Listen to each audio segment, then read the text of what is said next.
बाबा की परम कृपा से आज हम अध्याय 3 का प्रारंभ करते हैं। बाबा की स्वीकृति प्रतिज्ञा आज्ञा है अनमोल, ममतामय ज्योति स्वरूप के वचन है अमृत बोल।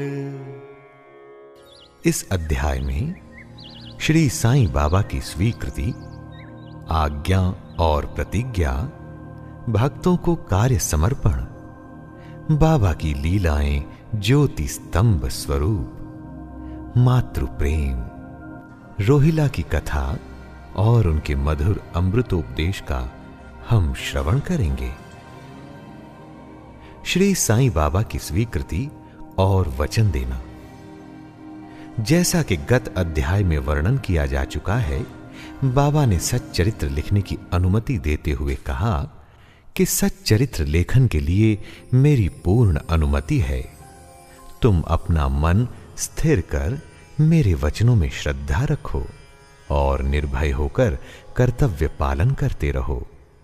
यदि मेरी लीलाएं लिखी गईं तो अविद्या का नाश होगा तथा ध्यान व भक्ति पूर्वक श्रवण करने से दैहिक बुद्धि नष्ट होकर भक्ति और प्रेम की तीव्र लहर प्रवाहित होगी, और जो इन लीलाओं की अधिक गहराई तक खोज करेगा उसे ज्ञान रूपी अमूल्य रत्न की प्राप्ति हो जाएगी।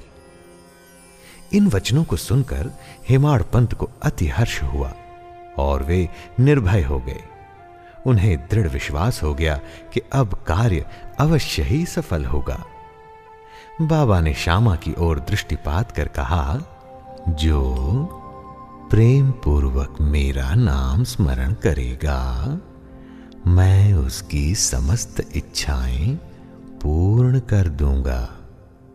उसकी भक्ति में उत्तरोत्तर वृद्धि होगी। जो मेरे चरित्र और कृत्यों का श्रद्धा पूर्वक गायन करेगा, उसकी मैं हर प्रकार से सदैव सहायता करूंगा।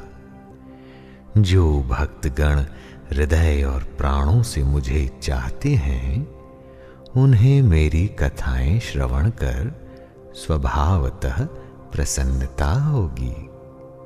विश्वास रखो कि जो कोई मेरी लीलाओं का कीर्तन करेगा, उसे परमानंद और चिर संतोष की उपलब्धि हो जाएगी।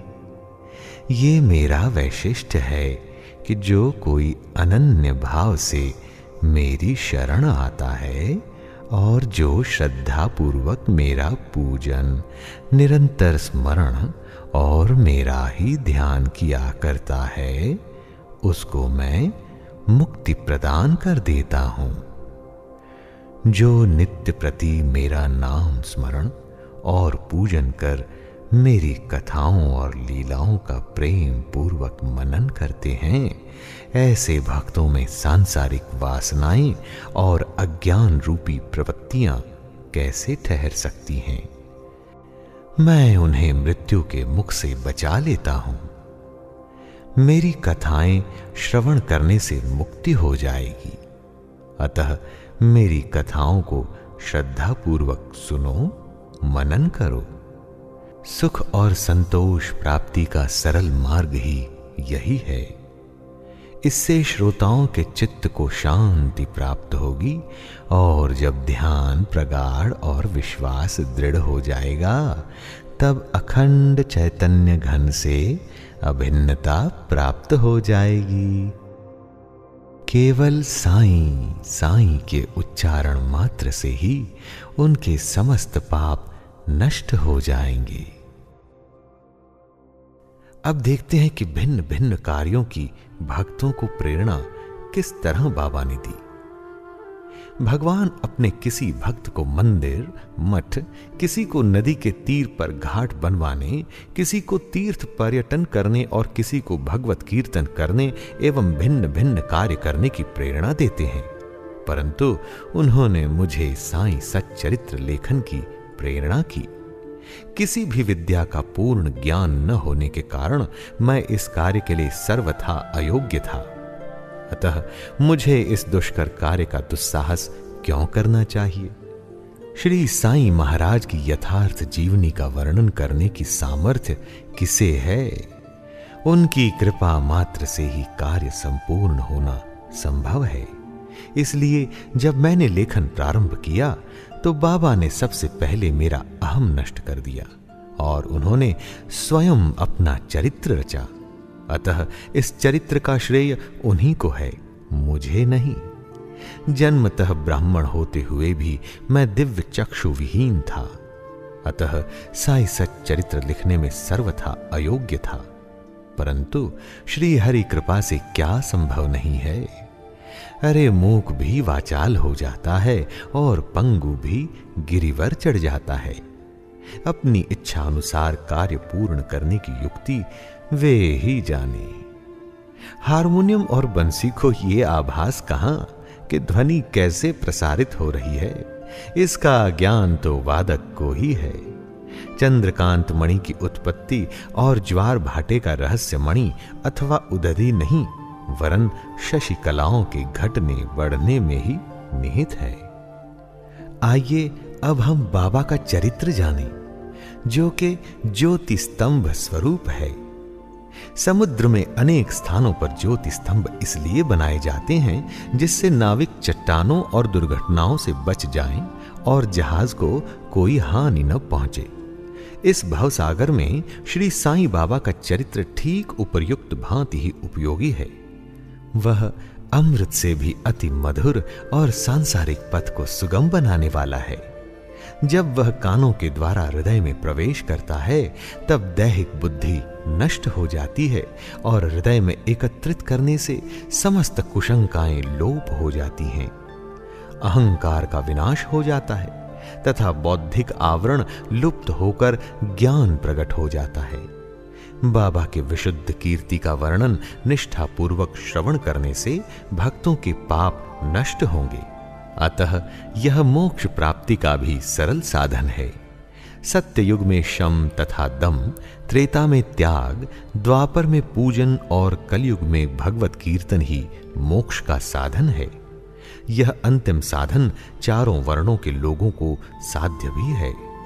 अन्य साधन योग, त्याग, ध्यान धारणा आदि आचरण करने में कठिन है, परंतु चरित्र तथा हरि कीर्तन का श्रवण तो अत्यंत ही सुलभ है।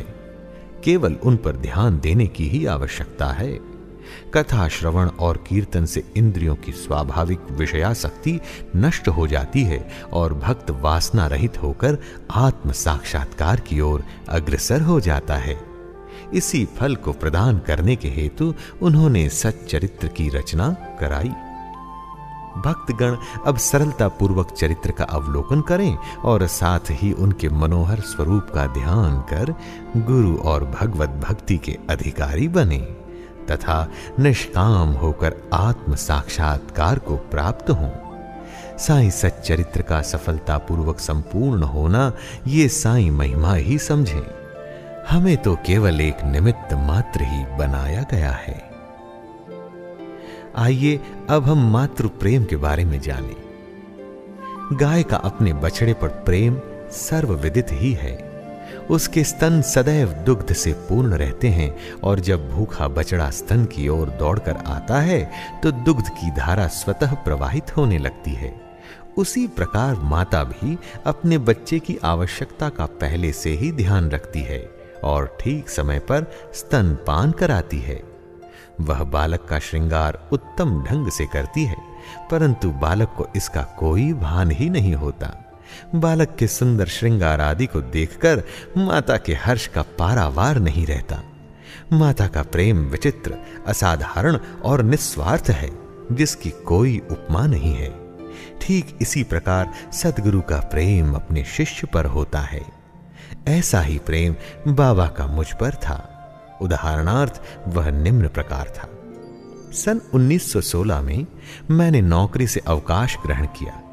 जो पेंशन मुझे मिलती थी वो मेरे कुटुंब के निर्वाह के लिए अपर्याप्त थी। उसी वर्ष की गुरु पूर्णिमा के दिवस मैं अन्य भक्तों के साथ शिरडी गया। वहां अन्ना चिंचणी करने स्वतः ही मेरे लिए बाबा से इस प्रकार प्रार्थना की, बाबा इनके ऊपर कृपा करो, जो पेंशन इन्हें मिलती है वह निर्वाह योग्य नहीं है, कुटुंब में वृद्धि हो रही है बाबा, कृपया और कोई नौकरी दिला दीजिए ताकि इनकी चिंता दूर हो और ये सुखपूर्वक रहे।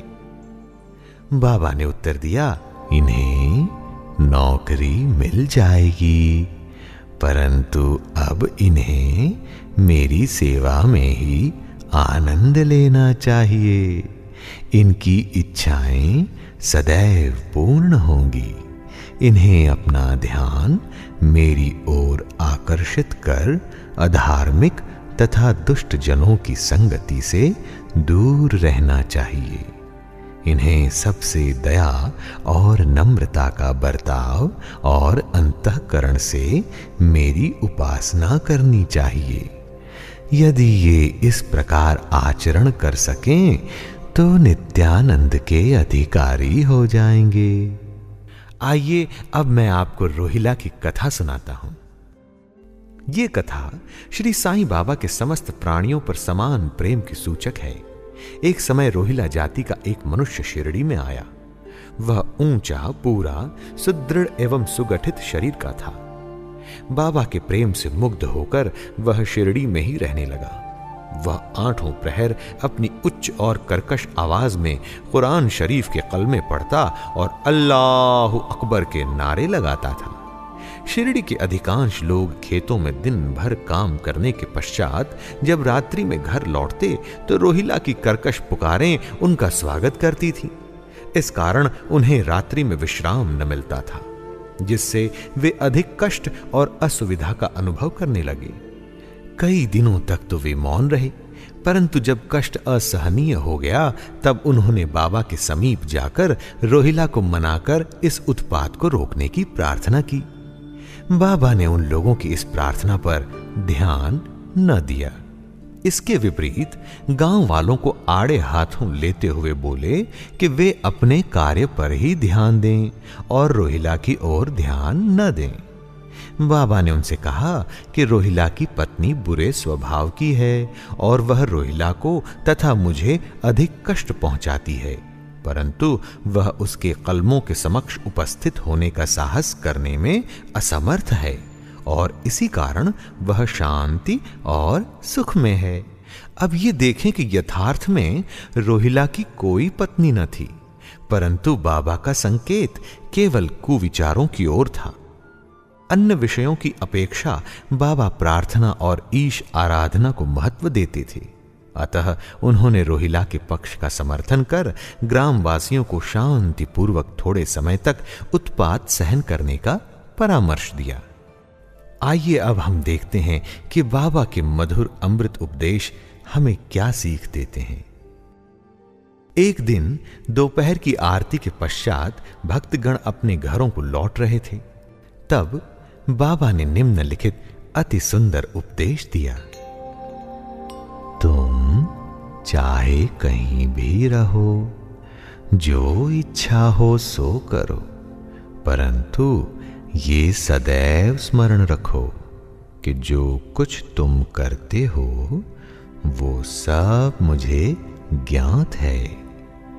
मैं ही समस्त प्राणियों का प्रभु और घट घट में व्याप्त हूं। मेरे ही उदर में समस्त जड़ व चेतन प्राणी समाये हुए हैं।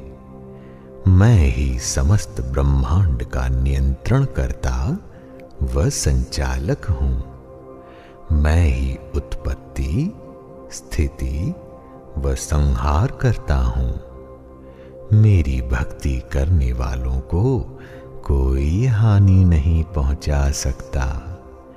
मेरे ध्यान की उपेक्षा करने वाला माया के पाश में फंस जाता है। समस्त जंतु, चींटियां तथा दृश्यमान, परिवर्तमान और स्थायी विश्व मेरे ही स्वरूप हैं।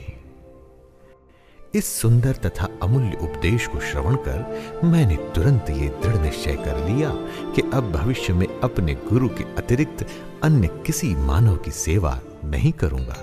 तुझे नौकरी मिल जाएगी। बाबा के इन वचनों का विचार मेरे मस्तिष्क में बार बार चक्कर काटने लगा। मुझे विचार आने लगा, क्या सचमुच ऐसा घटित होगा? भविष्य की घटनाओं से स्पष्ट है कि बाबा के वचन सत्य निकले और मुझे अल्पकाल के लिए नौकरी मिल गई। इसके पश्चात मैं स्वतंत्र होकर एक चित्त से जीवन पर्यंत बाबा की ही सेवा करता रहा।